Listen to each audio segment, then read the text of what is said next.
All right, everyone. Good evening. Thank you for coming out to the Happiness Dialogue. We're going to be focusing on personal principle and public policy.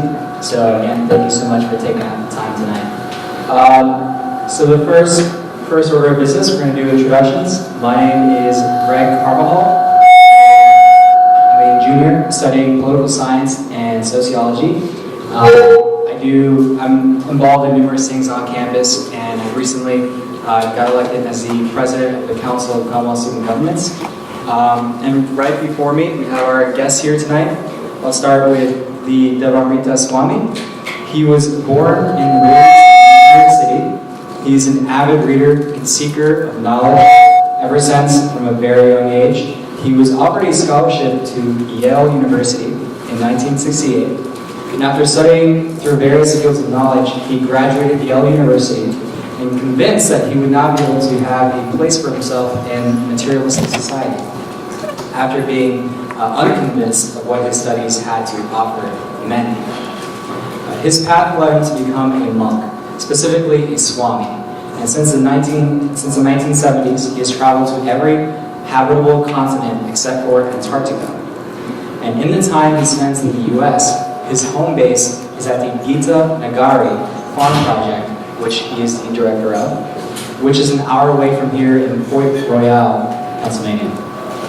He spends his time continuously traveling, lecturing, writing, and counseling. So please welcome our guest, Devamrita Swami.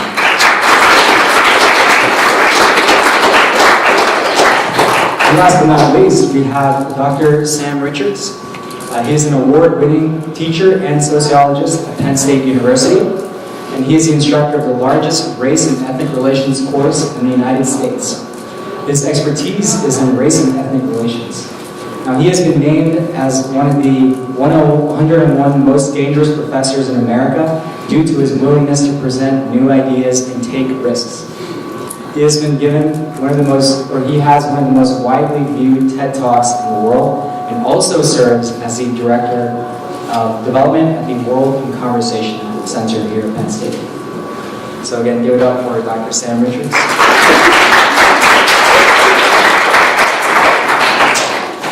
So when we walk in tonight, we're thinking about, happiness. And the question is, what is the intended outcome of this conversation tonight? Well, the intended outcome is to unravel the taboo subjects of mental health, depression, suicide, all of the above. And the reason why is because we are interested in hosting an open discussion on these issues so that we can come to real solutions that will help us in the future. So the format moving forward is we're going to have about 45 to 50 minutes of prompted questions, and then we're going to have discussion at the end where we open up to the audience, where you will be able to ask your questions and comments or anything like that. So I'll definitely be thinking of those questions if you have any during the discussion.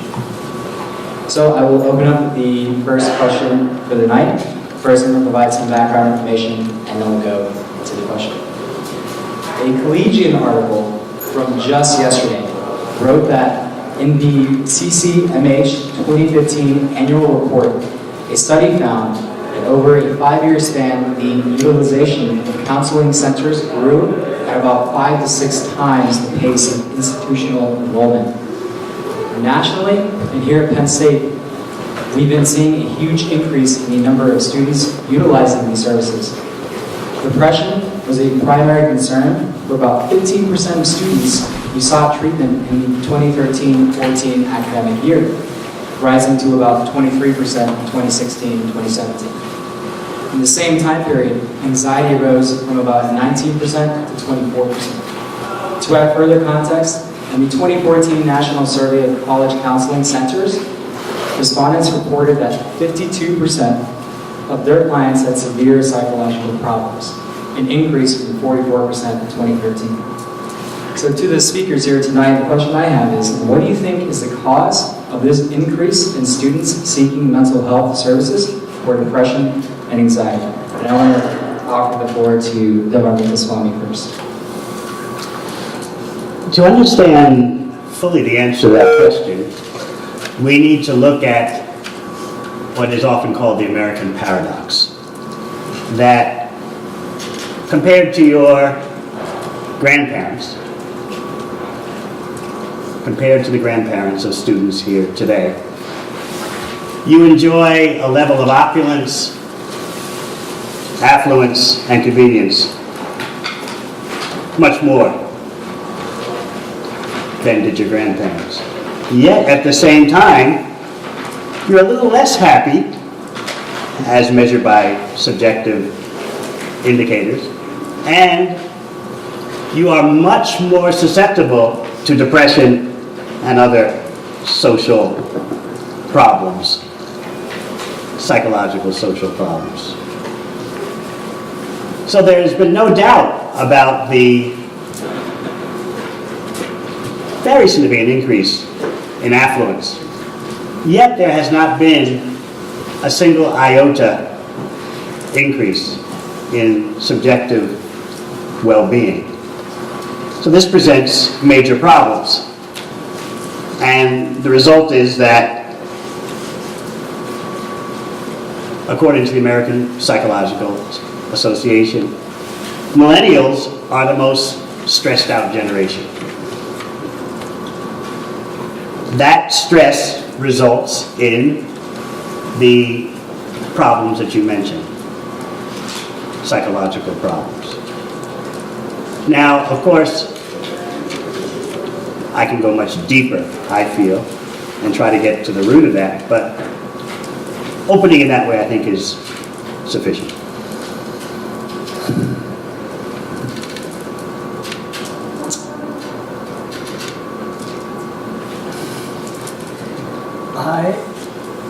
I appreciate your answer. A very sociological answer, by the way, or a response. I think I could go in so many different directions with this. I think where I would choose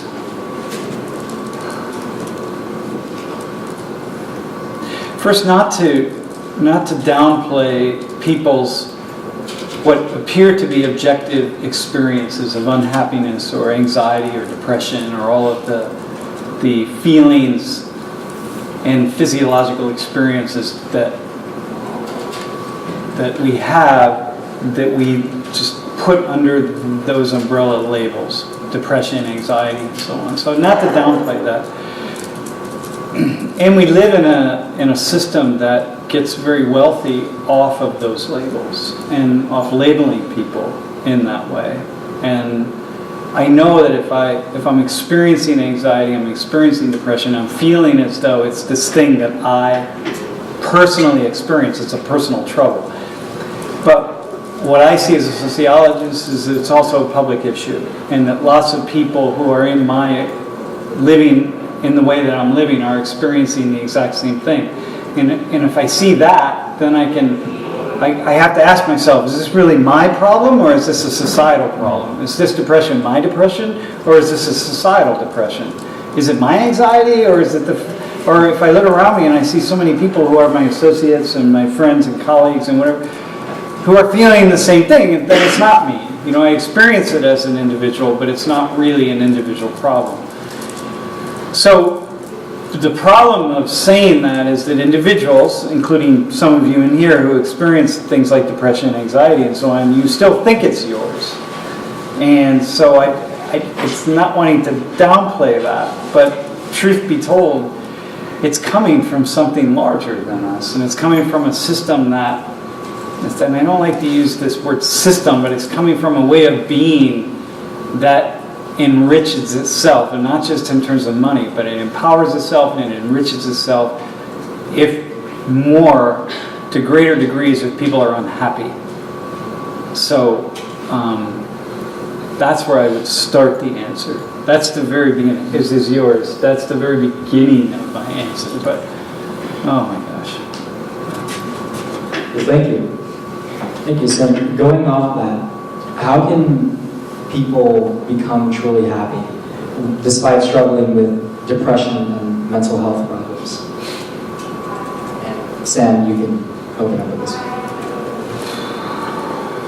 Well, you know, honestly, I'm going to go back to one of the cornerstones of sociology, and I talked about this a couple of weeks ago, but it really is, I think, the cornerstone of happiness in some ways, right? The cornerstone. And then you go from here, it's the cornerstone for me, and then you have a different one, but they're both linked together. And that's that personal trouble, public issues, and recognizing that the things that we feel, the things that we experience, that far from being our own unique feeling and experiences, that the other people around us are sharing them, then it's coming from something else that's beyond us. And so I think the cornerstone of happiness is understanding how that is operating in our lives and then taking responsibility for it. Instead of thinking that I'm free and I'm making free choices and I'm making my own decisions and I'm determining my own reality, it would be that I'm playing some small role in that, but all of my decisions and feelings and experiences are being shaped by factors and forces that I'm connected to in society. And so only when I begin to see those things and see the ways in which I am, for lack of a better word, a puppet for these other factors and forces, only when I begin to see that can I begin to free myself of their power over me. And then that is, I think, probably the beginning of your response right there. Yes. Is the problem a few apples in the barrel, or is the problem the barrel? I'd like to approach your question from the wisdom of the ancient yoga texts, particularly Bhagavad Gita. First, let me explain that approximately 36 million persons in the USA today practice yoga in terms of physical postures and breathing exercises, and 83 million say they want to try it at least once. But those breathing exercises and postures are meant to make your mind peaceful so that you can then consider what is real happiness, what is the ultimate goal of life.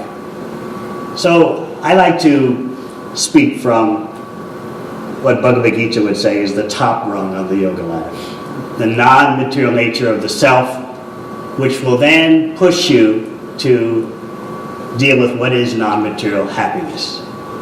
Because if I think I'm just physiology and psychology, I'm trapped in a way that Professor Richards explained. So much conditioning that I identify as me.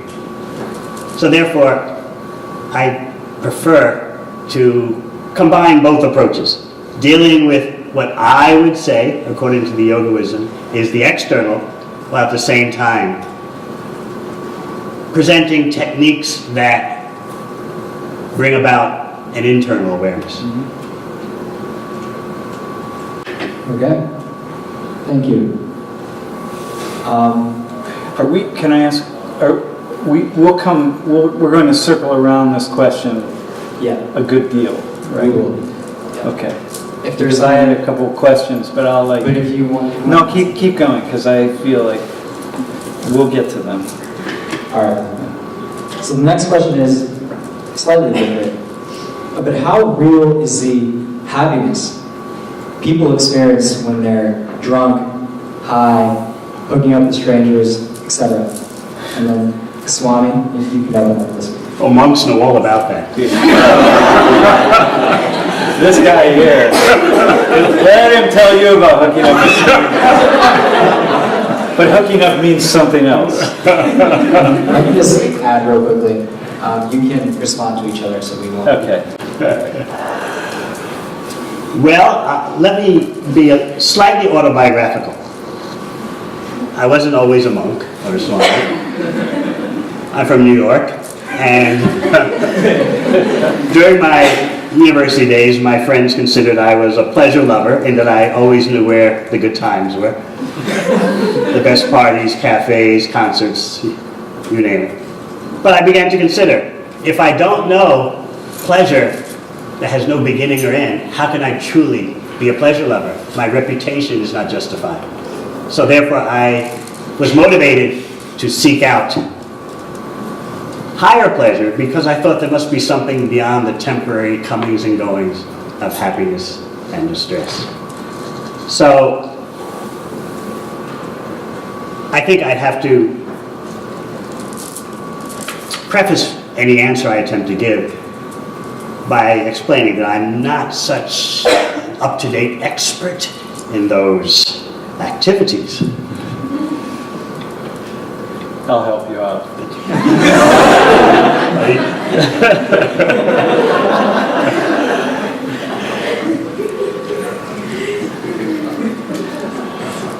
But what is it, let me ask you though, what did you see then, though, when you were in those party years? What did you see that led you to say, this happiness is fleeting, or there's another path, or there's... Well, I saw what behavioral economists see, what psychologists, sociologists see, that there's the hedonic adaptation, fancy term, which means what seems so fresh and enlivening quickly loses its luster, like a carbonated beverage, it loses its fizz. So I wondered about that. And then the hedonic adaptation leads to the hedonic treadmill. That you're just moving forward, chasing something newer, fresher, but it's never achieved. So I wondered about that and thought there must be something more sublime, but I didn't know what it was.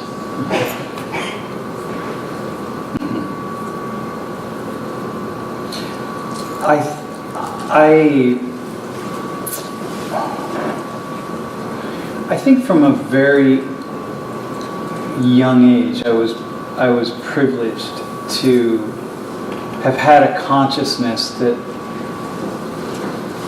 saw the hedonic treadmill, and starting really about the age of 12, and I saw that, the faster I spin on that treadmill, seeking pleasure, seeking something, the more that eventually I would burn myself out. And I watched people around me. So I grew up in the working class, and I watched people just at a very young age turn into addicts, and And so I saw that. I don't know where that wisdom came from, but it came from a place of touching something that was really special. And, I think, the first time that I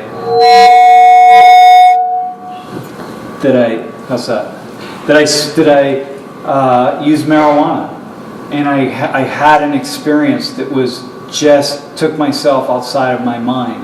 Or I went deeper inward. But I knew that I couldn't do this all the time, that I would come down. And then I came down and I didn't see the same things. And I said, wait, if I don't bring that with me into this waking consciousness where I am all the time, then I'm going to be just spinning on a treadmill. And then I'll become an addict to that, And then I said, and again, this is all happening in my early teen years, to say, wait, if I could have that, I really love that consciousness, and I think there's something really amazing, but I got to be able to get there without the use of this plant. Or I have to be able to get there in some way, all these other things that maybe I would rely on, And so that was always in my mind, that the need to set those things aside. And it's one of the lessons that I try to speak to many people. If you can't get there in your waking consciousness, or at least the goal should be to get to the higher plane in your waking consciousness, not to have to be in a special moment. And I think, to respond directly to your question, I think people have these peak experiences. Maybe it's related to sexuality, maybe it's related to an out-of-consciousness or out-of-body experience. And so then the only thing to do is keep going back toward that. And my thing is always, no, get there, hold on to that peak experience, but try to get there in your waking consciousness. So there must be another path. And so then my life has been a search for that other path. Yeah. Do you have any responses? I like that, the search for the other path. The question I pose, often in speaking, is, are we just physiology and psychology, or are we something beyond that? Because if we are beyond physiology and psychology, put simply, if we're beyond the body and mind, if we're beyond matter, then why would we put so much effort into pursuing happiness that comes from manipulating and exploiting matter? Whether that matter is in the form of silicon chips, plastic, flesh, you name it. So that is the central issue that's preoccupied me. And I see as the solution, the deepest solution to so many social ills, is education in the non-material self and how to access non-material happiness. I see that as the way of getting underneath all the problems of the day. At the same time, I've learned as the years have gone by, the decades have gone by, that there should be a two-pronged approach. Deal with the packaging, the psychology and physiology, as well as deal with the underlying non-material reality. And the underlying non-material reality is, it's easy to get to. When you get to it, you realize, oh my gosh, that was really simple, but it's very hard to peel away all the other stuff. And I think what happens a lot, what I see for many people, and what I saw when I was young, is people trying to do it quickly.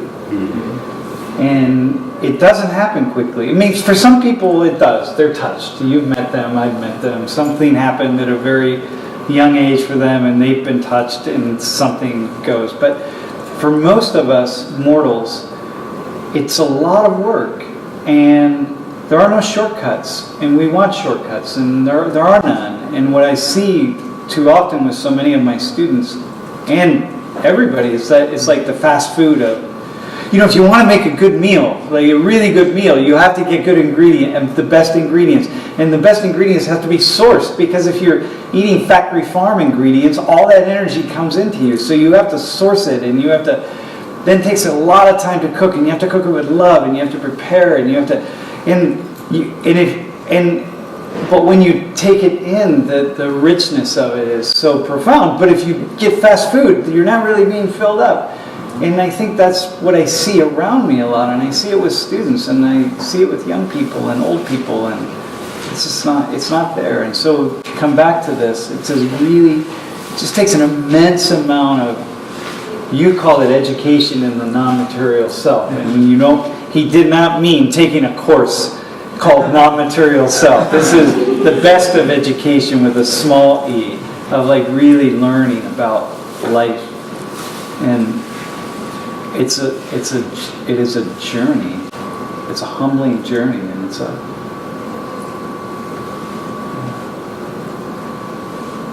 I would call it education and applied spiritual technology. I was speaking at University of Pennsylvania last week, and as always, I assure the students, I have not come here to load you up with religious beliefs, because I know you're afraid of that. But I'm going to speak some dogma, some doctrine, and you're supposed to take that on your head and become a believer. I said, forget it. I like to point out that when you combine the ancient yoga wisdom with contemporary application, you have such a powerful combination. So I remind students, especially those familiar with the prime yoga text, Bhagavad Gita, that nowhere in Bhagavad Gita does Krishna ask you to believe, but everywhere he says, here is the process. Did I say process or process? See, I'm based half the year in New Zealand. I'm a dual citizen, USA and New Zealand. Sometimes I say process, sometimes I say process, schedule. So anyway, nowhere in Bhagavad Gita does Krishna say, just believe this. Everywhere methodology is given, applied spiritual technology is given. Otherwise, I'm not interested. So because I see the effects that the application of the wisdom can bring about. Therefore, I feel motivated to travel the world and present this. Otherwise, as I was explaining to our dear professor, in my university days, I was, as most students back then, I was a student radical. Back then, everyone was a radical. And I was full on with political change. Then I began to understand something else has to be combined with that. So my life took a turn in that direction.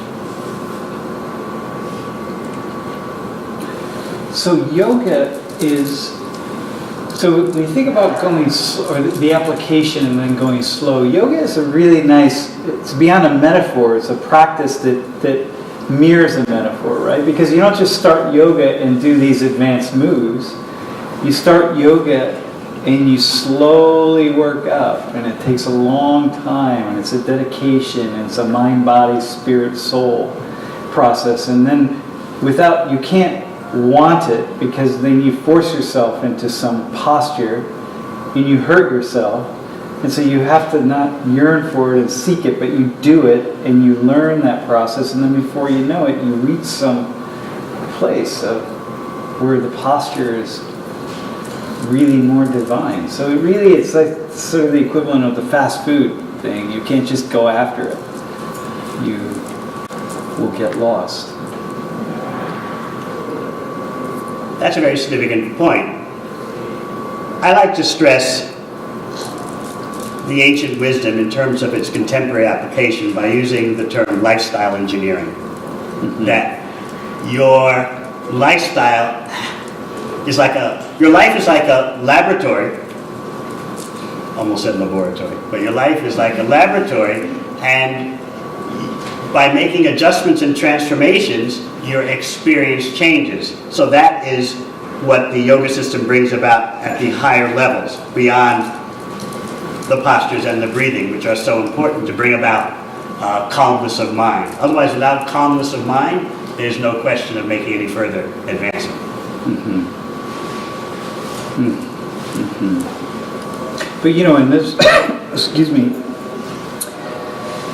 the irony is we're living in this, we've created this society where we elevate the opposite of calmness of mind. You know, the more stressed you are, the harder you're working, and the harder you're working, the more successful you are, even if you're not technically successful. But if you're working really hard and you're spinning and you're busy, there's a certain success to that. And the irony is just profound to me. And it wasn't when I was the age of most of you here. Some of y'all in the room are our age, but as the decades pass, it's harder and harder. It's more difficult for me to kind of get to that place, where I just spin for the sake of spinning. It makes no sense. I can't. I do it sometimes, but it makes no sense. Do you have another question? Absolutely. All right. So in the beginning, we were talking about shortcuts people take, that, you know, using drugs and other forms of pleasure to experience that temporary happiness. Going off of that, psilocybin, the psychoactive compound in magic mushrooms, or shrooms, has shown promising results as a potential treatment for anxiety and depression. A study published last year in the prestigious Nature journal found that the use of shrooms correlated with a reduction in depressive symptoms for every single person in the sample. Now, some of the patients described that they felt their brains had been rebooted or reset. Follow-up MRI scans have shown changes in the brain that are associated with lower levels of depression, stress, and anxiety, while there are improvements while showing changes in areas that are correlated with improvements in one's mood. So this opens up the door to the following question: could psychedelics be used to achieve happiness? And Sam, you go first. Can I let you have you go first, because it'll be easier for me to play off of you on this one. Well, why not? Why just simply these particular substances you've mentioned? If you really want to get into it, there's a department or center at Oxford dedicated to, well, I wouldn't say dedicated, that's too strong, but the directors are very much focused on biomedical moral enhancement, using neurochemicals to change human behavior, because politics doesn't work, religion partially, it's been around for thousands of years, what has it done? Human beings need a quick fix. And why not biomedical moral enhancement? Because athletes rely on these neurochemicals for performance enhancement. Academics rely on it for cognitive enhancement. Then for people to increase their libido, there's this and that. And then, of course, for solving problems of depression. There's already so much use of neurochemicals, so why not just embrace it fully and save humans? We have nothing to lose. I'm giving you the presentation of the director of this center at Oxford University. So you have to take advantage of what science is providing, even though it's just cutting edge and not proven. And they admit at Oxford that probably the ones most in need of biomedical moral enhancement are the propagators. Agreed. But there's nothing to lose in terms of impending environmental disaster or nuclear disaster. So why not take the best that science offers? So following what you said, let's go all the way.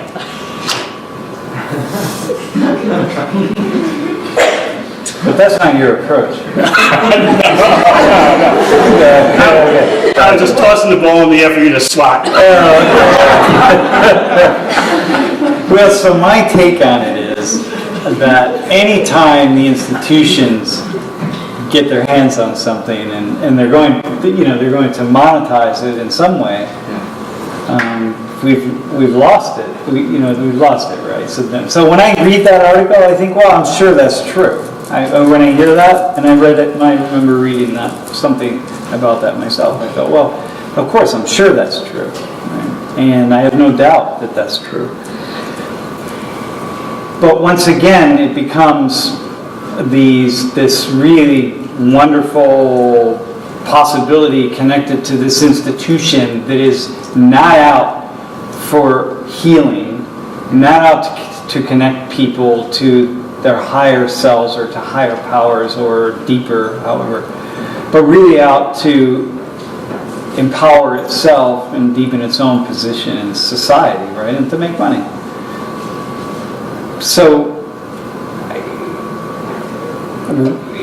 where we go exactly where you said, right? So while I'm wondering, look, it happened to me. I did mushrooms for the first time when I was 26, and I saw the Creator. Like, I know that the psilocybin worked in me, and I was in the mountains in Mexico, and we could say, okay, you didn't really see the Creator. No, look, my whole life I have been waiting for some experience that happened to me at the age of 26. The next day I didn't go out and do more. I said, well, I probably will never have to do that again, because the window opened up for me, and I went from being a left-brain scientific rational positivist atheist in 6 hours of time, walking away, leaving that cabin and saying, the world, myself, the spirit, is not what I thought it was. And from that moment on, my life took a very different turn. But I didn't have to go back to it, right? So I wasn't going to some center where they prescribed, now, well, no, you need to take this once a week or once a year, or charge me for it, or whatever the case is. But I have no question that, was it a shortcut? It was a shortcut. But it was a vision. It was something that I've been working to get to for 26 years. And maybe I would have gotten there, but it opened a window up and the window closed, and then I moved forward. But that sort of thing I find it problematic. I find it less problematic than just giving people chemicals that are made by big pharma. That's more troubling to me. But yeah. And you know, the power of that, when I think of psilocybin, if I could just take another one and I'll have a student or somebody tell me that they took mushrooms and they walked down the street and I think, you crazy fool, like you are messing with something that is so powerful and so deep, and you think it's just this plaything, and you're too young and you don't understand what you're doing, and you're walking into very, very dangerous territory. And yeah, so it's quite problematic. Yeah. I would say that I'll speak as a yogi, such powerful, we'll call them herbal supplements, open up dimensions of the human experience that are normally not accessible, and therefore someone can become quite bewildered and disorientated. Mm-hmm. So there's a hazard that those substances open up pathways, dimensions that most persons don't have the capability of handling. So why not take the honest way and adopt lifestyle transformation that brings about a sustainable understanding of your non-material self and your relation to ultimate reality. I would recommend that as much safer and also a panacea, a solution that is universal.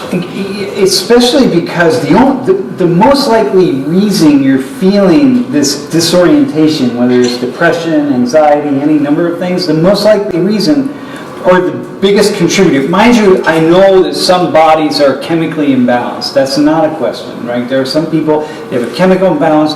Western medicine, big pharma, can do amazing things for some people. I don't have any question about that for some people. But I venture to say probably I'm just a tiny speck of a sociologist, that it's a small number of people. And so the most likely reason the people in that study, they weren't depressed anyway. They're just on a really problematic and troubling spiritual path. They're trying to find happiness and money and success and power and all these other things where they're not going to find happiness. And so then they report that they're unhappy, and they say, hey, do these mushrooms, and then they feel better. And I think, well, you're not responding to the problem. The problem is a lifestyle. The problem is you're seeking something in a place that you'll never find it. And so the entire study is troubling to me. In following from what you just said, which I think is very wise. We should be focusing on sustainable happiness, not these momentary buzzes. And let me share with you something, because for me, traveling the world, it's always better to talk about or critique a place other than where you're at. So when I'm in the USA, I speak about the UK. When I'm in the UK, I speak about the USA. Depending on what university I'm speaking at, I'll speak of another university. So let me preface this by saying I know Penn State is different. But you might have heard the recent statistics released by Yale University. More than half of their students, at least one time in their undergraduate career there, seek out counseling for mental problems. More than half the student body. They've just started a course that is even more popular than Professor Richard's course. It's called Well-Being and Happiness. 1,200 Yale students signed up for it. They had to move the course to a concert hall. And 1,200 students means 1 out of every 4 Yale students are in that course. So they're acknowledging that maybe our students at that particular school put themselves through so much in their high school years, distorted themselves so much that by the time they get to the ultimate destination, they're in bad shape. Yeah. So again, I know Penn State is different. Yeah, it's only 49% of our students. You know, it's troubling. It's deeply troubling. It must be for you. Look, you know, you've chosen a life that is just immensely simple and immensely complex, and the solution is right here. It's in front of every step that you take. It's really, you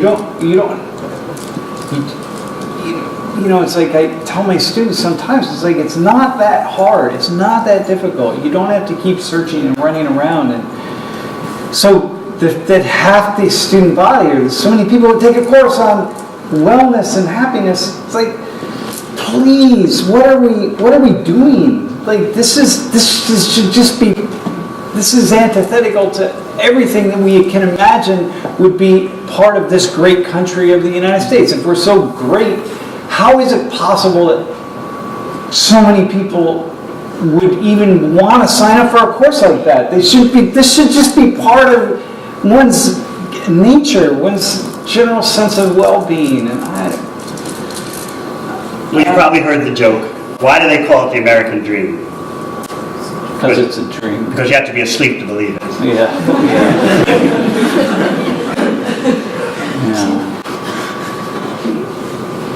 I don't know, it sounds like I feel like I often don't talk about these things because I feel like people will think that I'm judging and I'm preaching in some way. And I don't want either of those, but I do find myself troubled. Yeah, but really it's myself, right? I mean, I spend my waking hours seeking my own happiness, and I see, you know, it's a lifelong journey. It's a lifelong journey.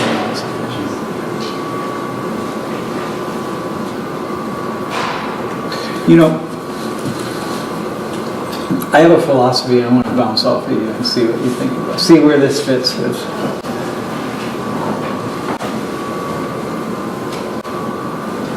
It's not a philosophy. It's sort of a way of being that my moment to moment. It's a way of thinking around which I have organized my moment to moment thought processes.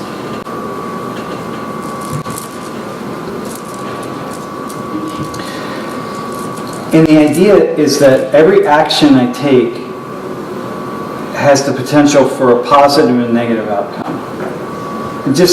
For simplicity, I know it's not positive and negative. I know the range of outcomes is just infinitely glorious, right? But I keep it really simple because I'm pretty simple in my thinking. And so no matter what happens to me,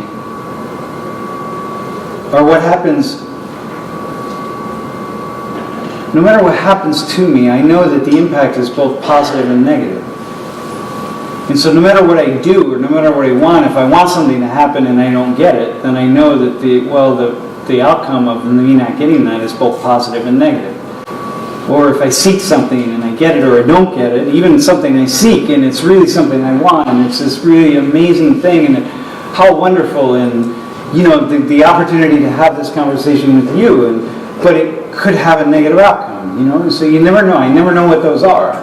Right? I could be walking home and I slip on the ground. I mean, who's to say, right?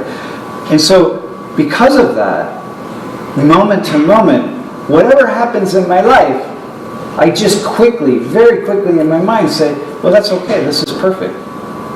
Because I don't know what the outcome is going to be. So it could be the worst thing or the best thing, but both the best thing could have the worst outcome and the worst thing could have the best outcome. And so then I'm free to just live life. And I think that organizing my consciousness around that, and again, not just like this sort of one or the other, but organizing my consciousness around that has really been the true source of deep happiness for me. Because I can't yearn for anything. Because everything I yearn for has a negative outcome connected to it that I can't see. And so stop yearning, stop wanting, stop. I can't be sad when something bad happens to me because that makes no sense. Because something positive will come with that. You see, so I've organized my life around this this principle, and it has freed me to a great degree to be happy. No desires whatsoever? No, I have desires, but my desires, I have them, and I try to drop them as quickly as possible. Like I might desire food, or I might desire this, or there are any number of desires that I have, but I don't hang on to them in the way that I used to. Because I have too many experiences of seeing how those desires or how those good things led to something that I didn't want to have happen. When you were speaking, you reminded me of a story my father told me. True story. He was growing up in Philadelphia, and at a time when he was denied much opportunity, although he was very smart. He was told in high school, just learn a trade. There's no question of going to college for you. So World War II was on, and he decided, if I become an Army pilot, back then there was no Air Force, the Army had the planes. If I become an Army pilot, it's my way up the social ladder. I've escaped the ghetto. So he took the test, the Army pilot's test. He was #1 in Philadelphia. So the Army told him, report to the induction center with the other top candidates. So he did that, and he watched as the other candidates boarded the bus for their pilot training, and he's waiting for his name to be called.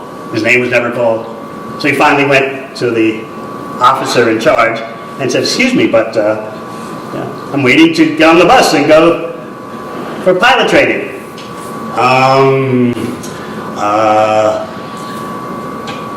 We don't have any place for persons of your complexion in the pilot training school. So my father said, wait a minute, you told me I was #1 in the city. That's okay, but we have no place for you. So he thought about it.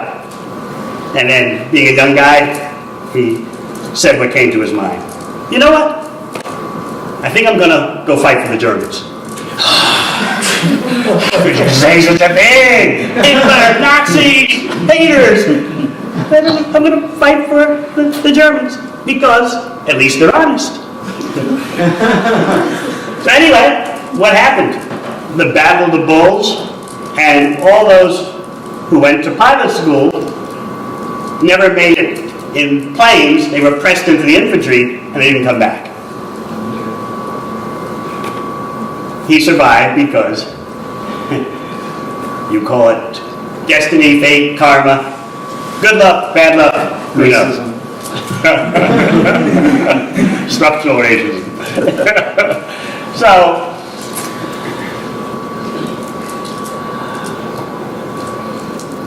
how are we going to deal with our psychological and physical conditioning in terms of how we live our own life and how we affect others? Because we certainly affect others, and they are affecting us. Can we get a vision of the self that is transcendent while we're working out the solutions for our, let's call them external affairs? Can we do both? Can we do both? That is the point I like to make. We are covered with so much conditioning. We've taken on board so many stories, so many worldviews we've identified with. And also, we've taken on board myths in terms of what will make us happy. How are we going to get through all those layers? I recommend knowledge specifically geared for that purpose. I advocate the yoga of wisdom and the lifestyle changes. Otherwise, I'm fearing so much because people are taking more and more shelter of their shall we call, bodily identifications, bodily designations. And they're trying to get strength and satisfaction from that. And for me, that's very disturbing. They get a false sense of solidity, a false sense of empowerment. I am this body type. And that may sound strange coming from someone who was, in his university days, definitely a militant student, like all the students back then. But I've come to a conclusion that unless there is a distribution of knowledge and experience about how we're beyond physiology and psychology, there's going to be no peace, no lasting harmony. And I now want to offer the opportunity for any audience questions. If anyone has anything, please feel free to raise your hand. Okay, we'll start with Ivy. So my question is happiness finite? And what I mean by that is there a limit to how much happiness a person can possess? And if it's not limited, then how can you ever truly be fulfilled if it's infinitely measured, infinitely happy? You can just be more and more happy. Well, I can only speak from my own experience. That there's never a place I get to where I feel happy in perpetuity. Like I'm not going, I used to think when I was younger I could get to a place where I would walk into a field of happiness and I would have arrived. And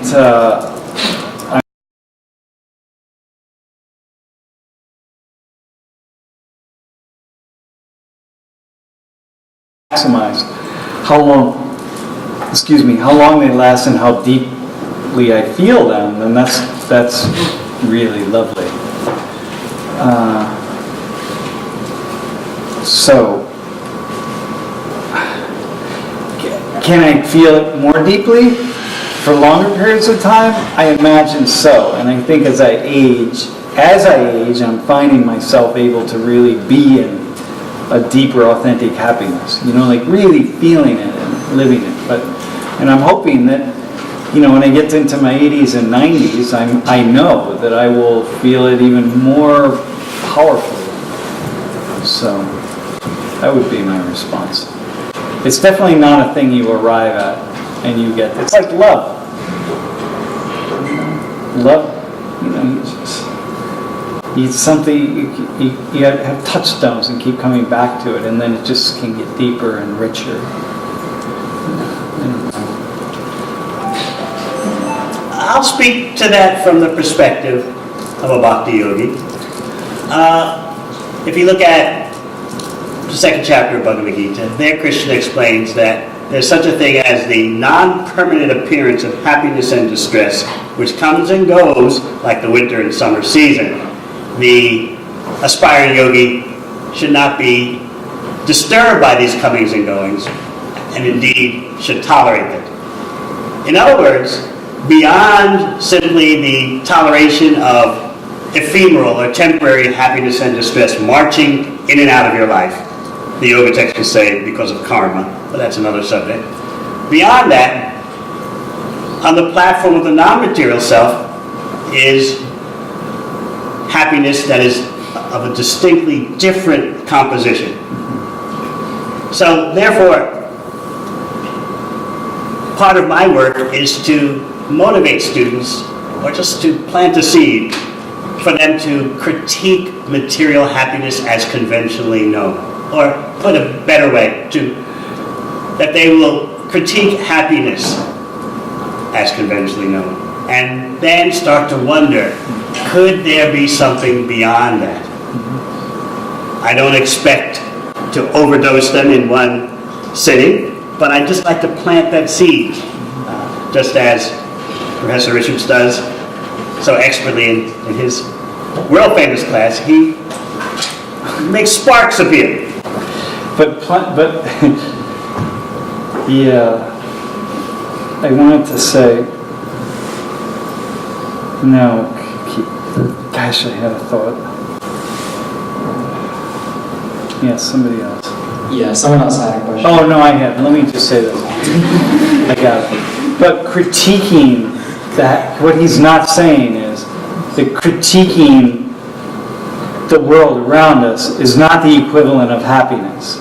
And what I find with people at that first stage, and I suspect that you experienced this back in your early 20s when you began the journey as a monk, that we often have this idea, we establish the critique and then we get really good at the critique and we then think that that's actually the path. And then if we get lost in just the critique, then we get lost in darkness because that's not the path. The critique is just meant to throw us into a different direction and to sort of jar us out of the one that we're currently in. But let me tell you, finding the path or being on the path is a journey. It's an ordeal. Thank you. And then in the back? I have 2 points to share.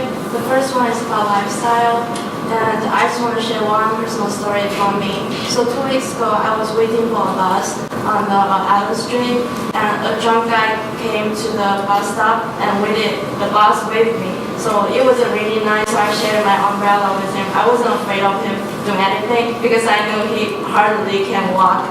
So yeah, we just started a little conversation. He told me the reason he was drinking was because his roommates were drinking out. So I feel like it was a peer pressure for him. And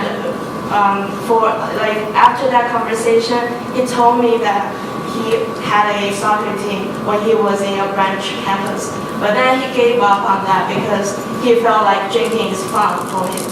Like I had nothing to say to him because I wasn't his friend. So I just said, oh, if it's happy for you. Yeah, so like that point, it's just addressing to the lifestyle. And then what your gentleman has said, I kind of like had some reflection from my own. I said something that you do is a purpose. Like when you wake up, you gotta brush your teeth or dress up your clothes. What's the purpose of that? To look like nice and clean. Simple as that. And then thinking about the energy you spend on, reconsider the things you decided to do.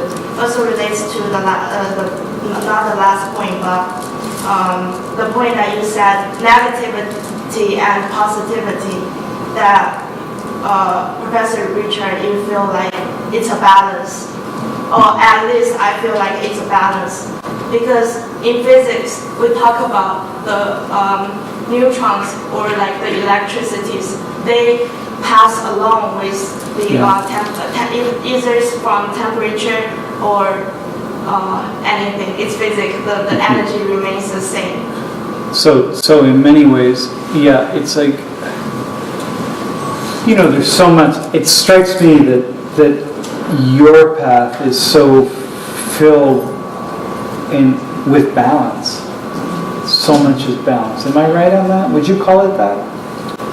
Now, but when I was Not when you were young, but now it's really about staying in the balance. yes, and presenting balanced solutions. When I was young, in my non-material calling, yes, I was very feisty and this is illusion, this is the path of enlightenment, but as the years have gone by and after seeing so many cultures on every habitable continent of the world, I was telling the professor, I even spent 8 years underground in the former Soviet bloc organizing Bhakti Yoga cells. So after all that, I've understood that, yes, we are not the body and mind, we are non-material entities, but we need to deal with the body and mind in such a way that we can actually have a peaceful life for this non-material attainment. So I realize that both go together, and I've come more and more to appreciate efforts on both levels, both aspects. Wait, maybe somebody else, really fast. Over here? Just following up on what you just said and what you said earlier. So, what is what do you do with racism? Me personally. Yeah, you personally. I mean, like, I don't. No, it's fine. Yeah. No. No, I don't mean like give me a specific example of how you in a moment, but like how do you make sense of it and how do you live into it, given that it's a big, huge social thing and you're a person. Want to know the truth? Yeah, of course. I'm a dual citizen, USA and New Zealand. In New Zealand, they think racism is that American thing. She thinks that reputation.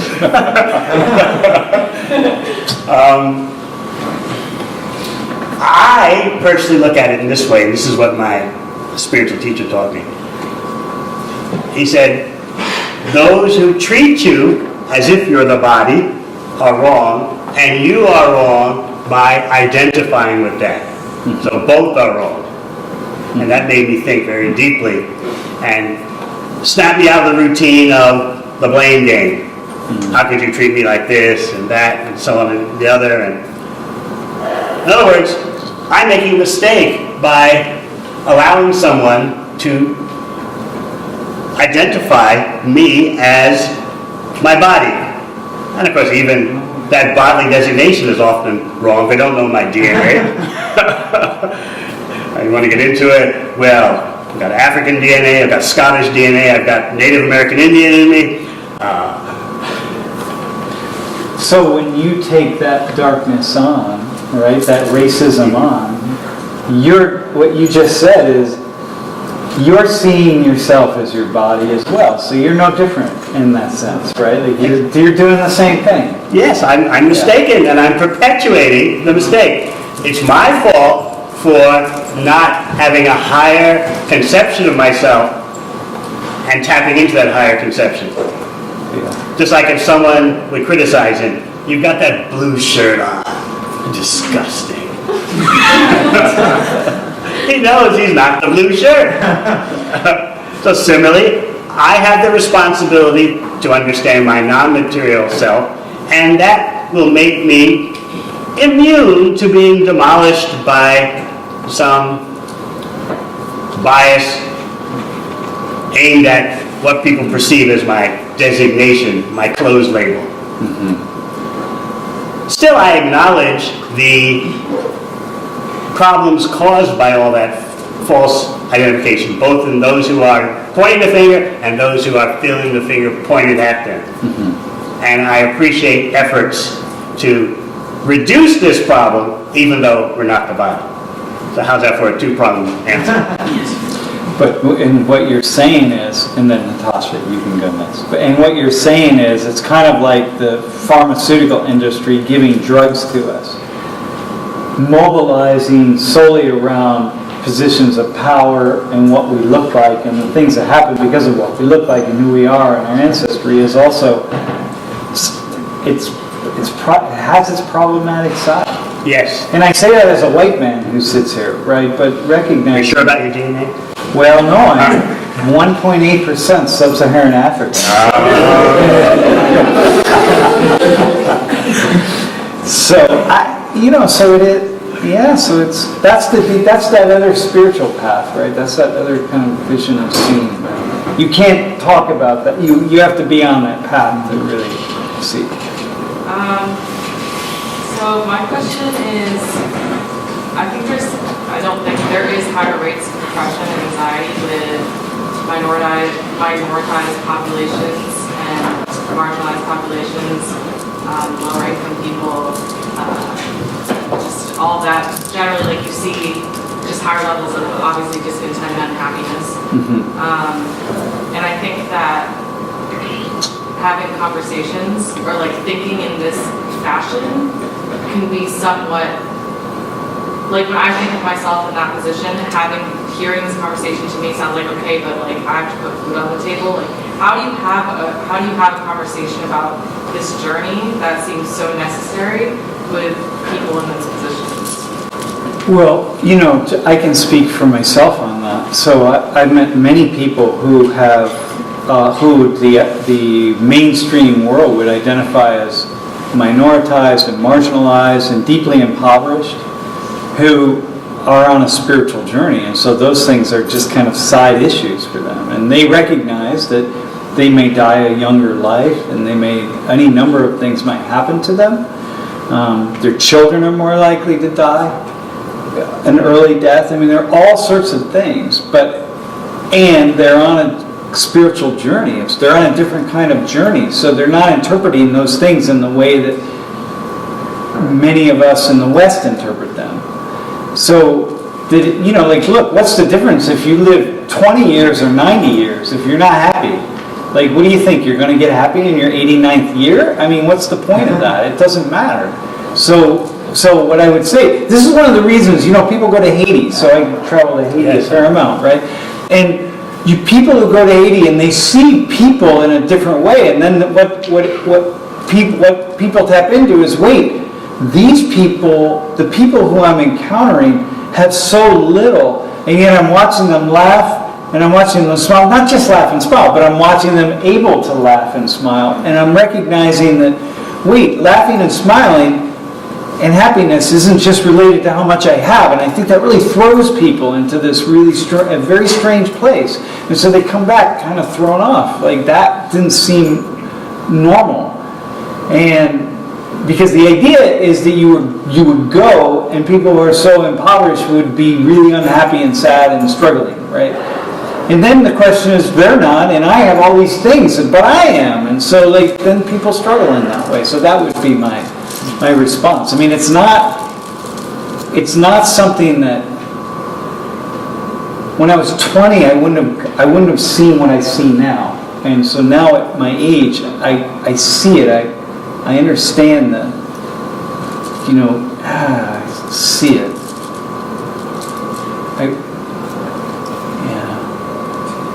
Does that respond?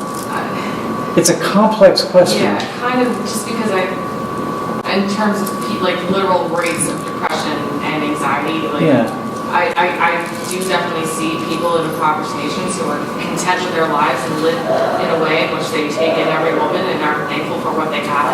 But I feel like at the same time, sociologically, we can't ignore the fact that people are in having, the rates are higher depending on... Yeah, but okay, I'm going to respond, and then I want you to respond to this. But these are the invisible strings, right? It's just suddenly, it's not like you're poor, let's say, or you're deeply impoverished, or, you're some minoritized group, and suddenly you should see things clearly. They're still buying into the same stuff as everybody else.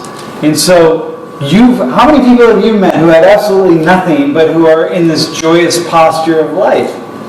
And so maybe I wouldn't even say it's more difficult. It's actually more difficult for the person who has a lot. And so when we say we have higher rates, but who's studying that stuff, right? They're looking at it like, well, you're poorer and your life expectancy is shorter. It's all these it's the same people who are looking at that. So I don't know, ask our teacher here how many people he's encountered on his spiritual path who have gone through all of that, When I speak in South Africa, especially about the topic of happiness, guess what? It's difficult because the students basically have the reaction that, look, talk to us about the problems that the first world is going through. Talk to us about all those statistics after we become rich. But right now, we want what you have. It's our turn to party. Don't tell us we came too late for the party. You had your party, and now it's our turn. That's all we want to hear about. So as the professor was saying, they bought in to the same mirage, the same illusion, and that's going to affect them regardless of their income level. They bought in. So I see as one of my prime responsibilities how to get people to buy out. Well, peacefully, holistically going on with their life.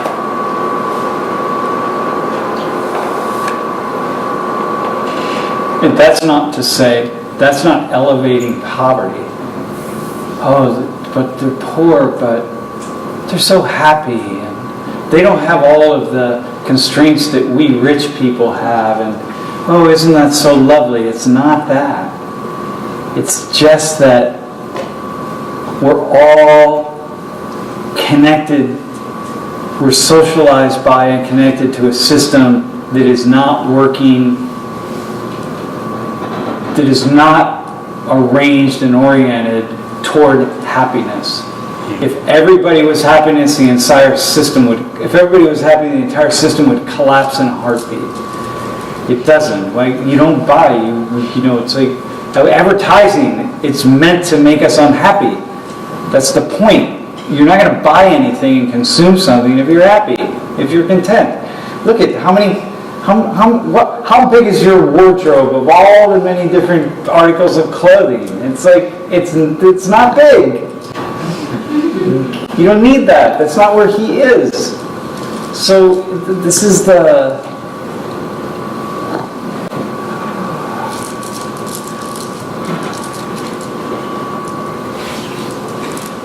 This is the paradox that we have to deal with. Yeah, that's a lovely... I'm really happy you asked that question. Thanks. That's a great question.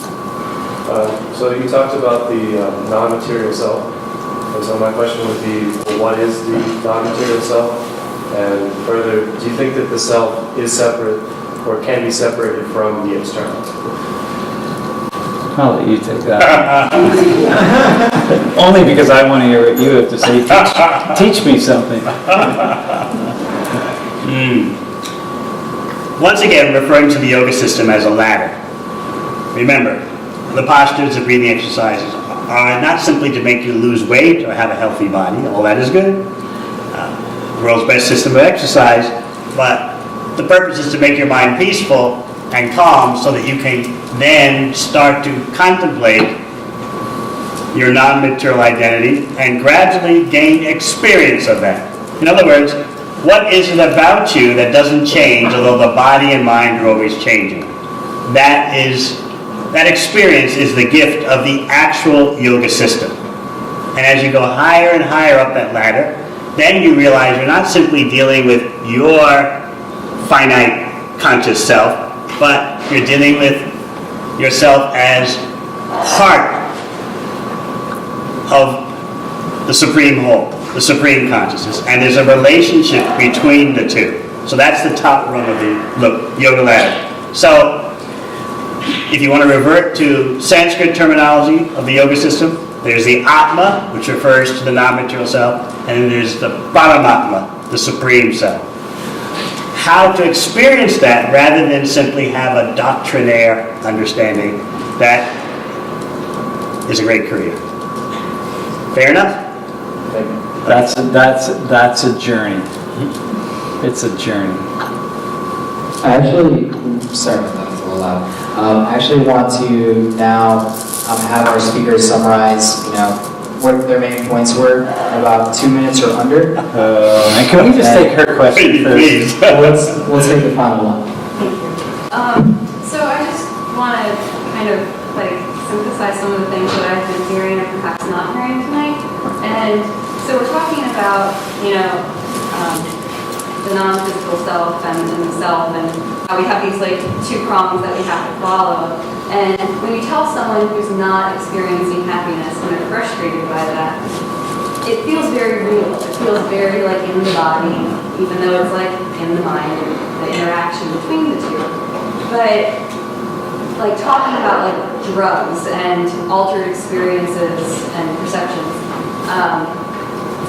that placebo effect, which hasn't been mentioned, and I feel like it comes with yoga, because people come to yoga for so many different reasons, to lose weight, like you said, to, be ultra spiritual or something. But I feel like, what if you're not broken? What if it's not seeking mental knowledge or seeking some journey or experience of enlightenment? What if we all told ourselves that we're not broken? And that happiness is maybe our true nature if we uncover and unlearn and stop over-relying on this human embodied mind that is creating these problems in the first place, whether it's individual or group. So I guess contentment is like, I only heard that word once, and I'm really content with like being sad sometimes, because I feel like that teaches me. And if we were all happy all the time, like we wouldn't bump into our edges and kind of discover we're beyond those edges. And so I guess, you know, rather than seeking out happiness, we're already kind of revealing that we could be happy already inside. We just don't realize it. Well, do you want me to take this on? Sure. Because you can't tell other people, how to feel, you know? And Yeah, like you no. point at something, like, oh, look at that happiness over there. And that's where we're stuck. Yeah, I hear you. And it's almost like if you, happiness or contentment, you know, let's call it contentment. It's actually a better word in a certain sense, but it's the kind of thing that if you go after it, it's elusive. If you chase it, it's elusive, right? In some ways, it's right here. And when you finally discover it, when you finally see it, when you finally live into it, you realize it's been here all the time. And so there is this way in which it is about kind of teaching people to kind of peel back the layers. And in a way, that's what yoga is doing, right? Like you're peeling back the layers of the body to realign the mind, body, spirit in a way. So yeah, I can buy that. That's good. I'd like you to think about sustainable happiness as opposed to happiness in general.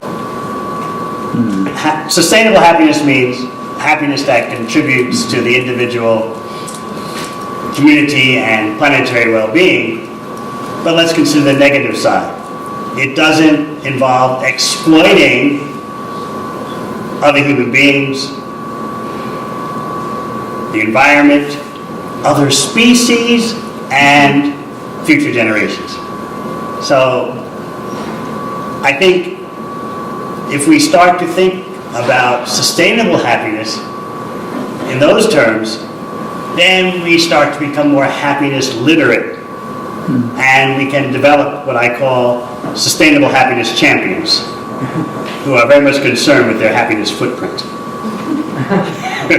So that's one reason why I'm involved, if I may say, with our Eco Farm project an hour from here.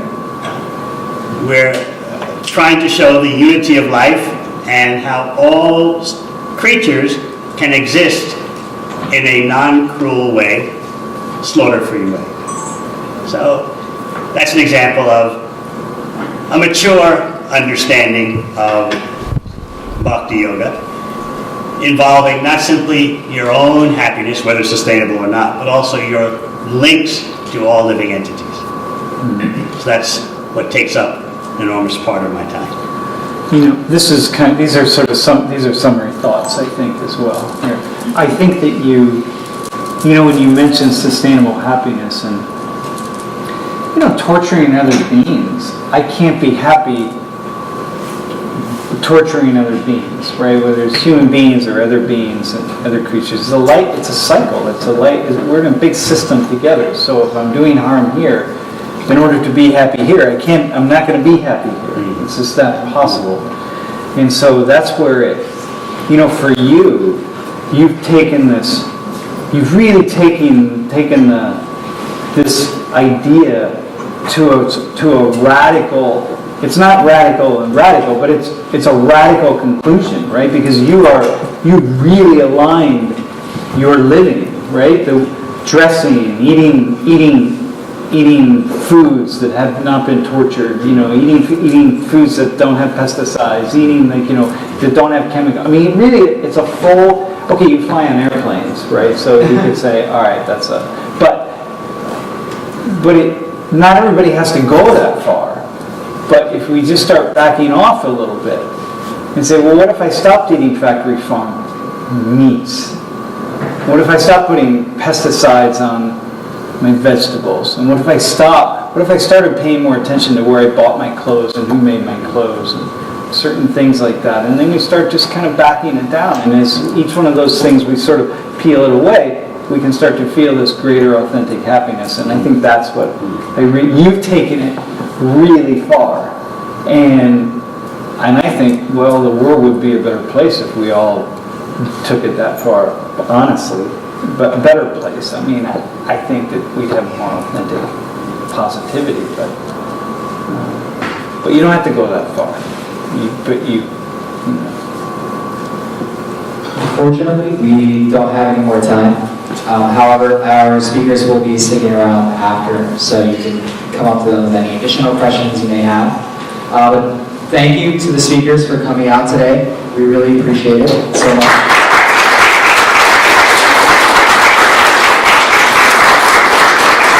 Thank you to the audience for the great questions. This event was hosted by Beauty Society, which will be meeting every Thursday next semester at 7 p.m. at the Pasquarello Spiritual Center. They do mantra meditations and have vegan food every Thursday, 7 p.m. at the Pasquarello Spiritual Center. And before you leave, if you're interested in learning more about Devamrita Swami, he just wrote a book, and he will be selling some over here, so if you want to just approach him and ask him more about that, you can get a copy yourself. And also, please support St. Richard's charity that is fundraising for women's higher education in Haiti by buying a baked good at the door. You pass by on the way in, get some on the way out. And yeah, thank you so much.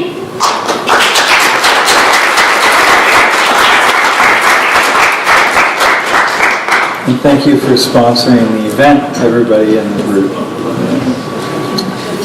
Great, thank you. Yeah.